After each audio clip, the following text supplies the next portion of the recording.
The Dark Knight is, I think, that the second one is where I think it really gets really interesting for Christians and libertarians, especially Christians.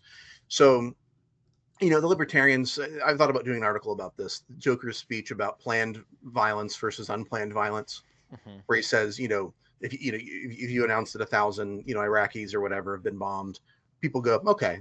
But if you're like, oh, we're going to kill a goat tomorrow, it's like, what do you mean you're going to kill a goat tomorrow? And so there's this like thing of like when it's planned, when it's part of the plan, when the state's behind it, that's one thing. But like this kind of violence as that's unexpected or that's chaotic, Joker's not a bad guy because he's killing people because the government does that. He's a bad guy because he's killing people, and it's not sanctioned in an unofficial capacity. There's a really interesting, I think, thing to have a discussion there about for libertarians. For Christians, the substitutionary atonement metaphor.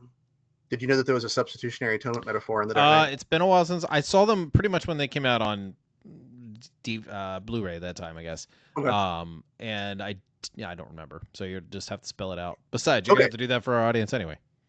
that's fine. So So tell there's me. three major characters that are important here: Batman, Joker, and Harvey Dent, who becomes Two Face. Harvey Dent is Adam.